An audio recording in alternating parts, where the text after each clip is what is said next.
अस्सलाम वालेकुम नाज़रीन, मैं हूं मोहम्मद अशरफ शाम और आप देख रहे हैं मरकज़ टीवी यूएसए।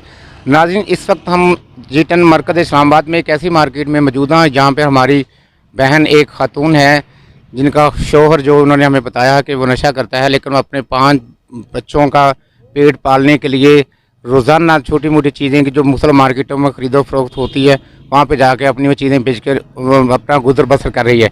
आइए इनसे जानते हैं कि उनके माली मुश्किलात किस तरह उनको पेश आई और वो किस तरह अपनी ज़िंदगी गुजर बसर कर रही हैं। जी बहन, क्या नाम क्या है आपका? मेरा नाम आमना है। अच्छा, ये किस लिए आप चीज़ें इधर मार्केट में बेचना हैं? मेरा मियाँ पहले अच्छा खासा था, काम रोज़ी करता था।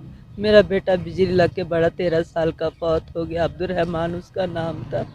उधर से हम इधर इस्लामाबाद में आए। बहुत ख्वाब था हमारा ज़िंदगी का, हम बड़ा काम करेंगे इधर से कुछ भी। वो रेडी लगाता था, उसका रेडी उठा के शकरकंडी का ठेलिया ले जाता था, उसको आग लगा के उसकी चारों तरफ से उसकी स्टिकर जला दिया। फिर वो आज गया घर में, आके उसने फिर उम्मीद बांधा, फ्रूट लगाया मंडी से लाके जी10 4 में लगाया। उधर से सीढ़िया वाला था, काफ़ी सारे वो मिले हुए, जो पैसा देता था रिश्वत देता था उसको बेचने देते थे, जो रिश्वत नहीं देता था उसको बेचने। उसको बहुत अच्छा, कितनी बेटियाँ हैं, कितने बेटे हैं आपके? 4 बेटी है, 1 बेटा है मेरा। फिर वो बेचता था, उसको नहीं देते थे। फिर उसके बाद मैं आई हूँ बेचने के लिए। मैंने बोला आपको अगर नहीं देते, वो घर में बैठता था, बच्चों को खाना पका के देता था। आप तो आपका मियाँ क्या करता है? अभी नशा करता, अभी कोई काम नहीं करता। उसने ज़िंदगी से उम्मीद ख़त्म करके बिल्कुल अभी नशे में चला गया है। अब मैं अपने बच्चों का घर गुजर इस तरह खिलौने वगैरह ये तस्वीर ये बेच के अपना गुजारा करती हूँ। अभी भी मुझे दुनिया जीने नहीं देती है, अभी भी मुझे पुलिस ले जाती है। मैं सारा दिन मेहनत करती हूँ। वो एक पुलिस, अच्छा मैं ये पूछना चाह रहा हूँ आपसे कि पुलिस वाले क्या क्यों आपको ले जाते हैं? वो लेके पैसे ले लेते हैं और बैगुन जंगल में छोड़ देते हैं। पैसे ले जाते हैं? हाँ, पैसे लेके वो जंगल में उतार देते, ना टैक्सी का किराया छोड़ते ना कुछ छोड़ते। बोलते आप मांगती हो। मैंने बोला आपके पास अगर सबूत है? बोलते आपकी ज़बान ज़्यादा चलती है। कोई गरीब को अंदर से नहीं पर देखता है। अच्छा, ये मैंने आपसे पूछना चाह रहा हूँ कि आप कितने अरसे से ये चीज़ें बेच रही हैं और कितने अरसे से आपका मियाँ जो है वो ये नशा कर रहा है? मेरा 11 साल हो गया मुझे इस तरह में। पहले मैं रेडी चलाती रही हूँ, रेडी से मैं खपा होकर बाजू मेरा टूट गया गिर के रेडी से। फिर मैंने रेडी छोड़ के मैंने कपड़ा बेचना शुरू कर दिया। लोग नफरत करते थे, बोलती ये मांगती है। फिर मैंने अच्छा, पुलिस वाले जब आपको खुदा ना खास्ता पकड़ते हैं तो खुदा आज तक किसी ने को आपको कोई जिनसी तौर पे तंग तो नहीं किया कि वो तंग किया हो आप लोगों को? ऐसा नहीं किया, बस पैसे लेते। वो सतारा मार्केट के रोड पे ले जाते, वो देखते बोलते गरीब है मजदूर है, इसके पास तो कोई 10 रुपये 20 रुपये भी नहीं है, हम तो ऐसे हो जाएंगे, पकड़े जाएंगे, ये तो आगे बयान देगी। मैंने तो उनको ये बोला, मैं कसम देने को तैयार हूँ। मैंने कभी किसी को अगर कोई खुशी से दे देते तो ले लेती हूँ। अच्छा, आप ये बताएं कि कितने अरसे से आप इस्लामाबाद में रिहाइश पजीर हैं? 11 साल हो गया मुझे इधर आए को। इससे पहले आप कहाँ थे? हम उससे पहले हाफसाबाद में रहते थे, वहीं मेरा बेटा बुनियादी तौर पर अपना बंगाल से है ना? बंगाली हूँ। बंगाली हैं। तो कब यहाँ पे आप पाकिस्तान आए थे या शुरू से पाकिस्तान में ही आप? मेरे को हो गया आज से 18 साल हो गया मैं इधर पाकिस्तान में आई हूँ। बाबा के साथ आई थी कारोबार के लिए बैरिया जहाज़ में। उसके बाद बाबा टीबी का मरीज़ हो गया। फिर मेरे ये हमारा हमसाई रहता था, रेडी चलाता था, खिलौने वगैरह ये भी बेचता था वो कराची में।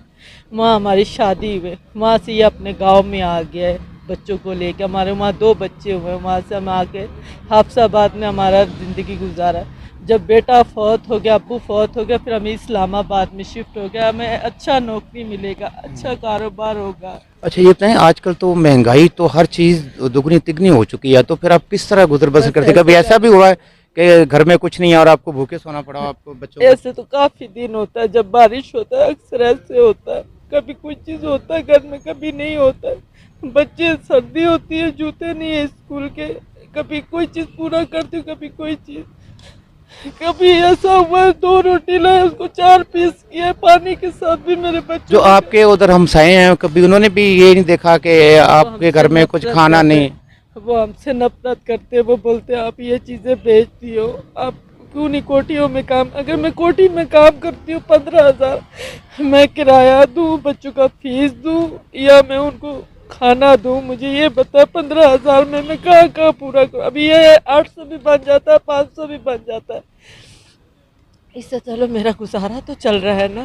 भले कोई बुरा बोलता है, बच्चों के नज़र पे तो मैं अच्छी माँ हूँ ना, बच्चों को रोटी तो दे रही हूँ ना खाने के लिए, बच्चों को पढ़ा तो रही हूँ ना।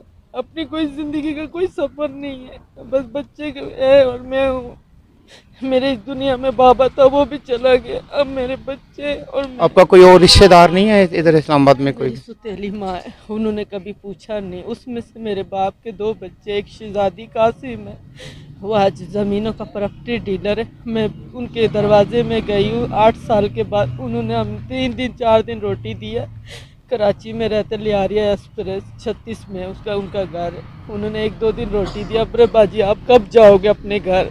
बस वहाँ से उम्मीदें तोड़ के अपने बच्चों को लेके आ गई हूँ, अभी कहीं नहीं जाना। जो मेरा नसीब है मेरे बच्चों के साथ, ये मुझसे नफरत ना करे, मैं हालात से मजबूर हूँ। कोशिश की अगर मुझसे कोई चीज़ खरीदने, मैं भी किसी की बेटी हूँ, अगर कोई अनपढ़ होता अच्छा, अब आप मुझे ये बताएं कि आप जो इस्लामाबाद में तो बड़े बड़े अमीर लोग रहते हैं, आप किसी से कोई हेल्प की उम्मीद रखती हैं कि कोई आपका उसमें नंबर दे दिया जाए हमारी स्क्रीन पर, लोग आपकी जो हेल्प कर सके तो?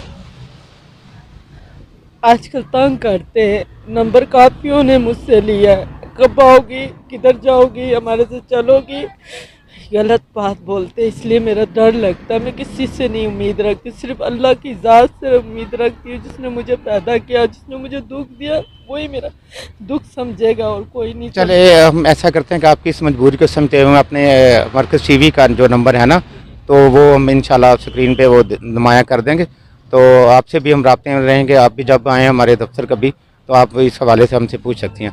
जी नाज़रीन, ये थी एक गुर्बत मजबूरियों की दास्तान, जो कि इस्लामाबाद में हमारी जो बंगालन बहन है उनके साथ जो इन दोनों किस तरह से उनकी ज़िंदगी गुजर बसर हो रही है, ये इनका अल्लाह जानता है या ये जानती हैं। उनसे पूछा गया कि क्या आपके हमसायों ने कभी आपकी तरफ नहीं देखा कि आपके बच्चे जो हैं आज भूखे सो रहे हैं?